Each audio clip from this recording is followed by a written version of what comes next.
khơi y ana kim loi si ta y ma zo si ka kele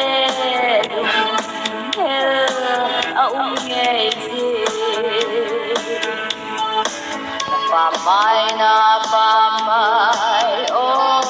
han kum lui bulin na lung si pamanam tin nom sa chen to ihin lai dang su impet chawin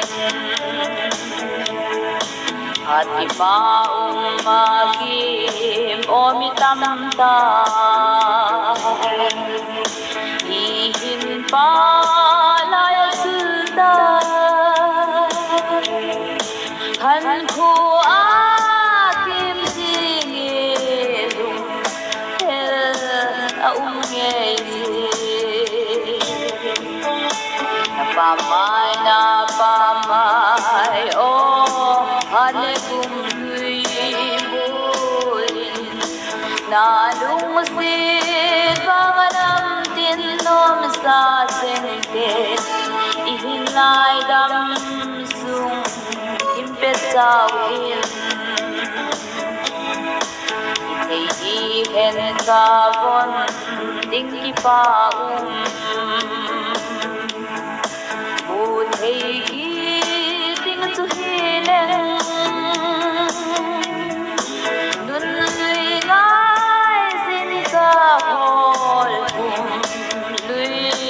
o ti be na pamai o han kum lui bulin na lung si panganam tin nom sa chen te ihin lai dam su impet chawin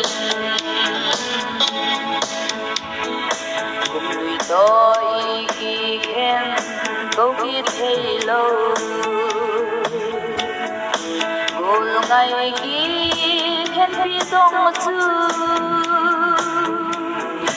a hin khu a linh in lui to ton tai pamai na pamai o han kum lui bulin na lung si panganam tin nom sa chen te ihin lai dang su impet chawin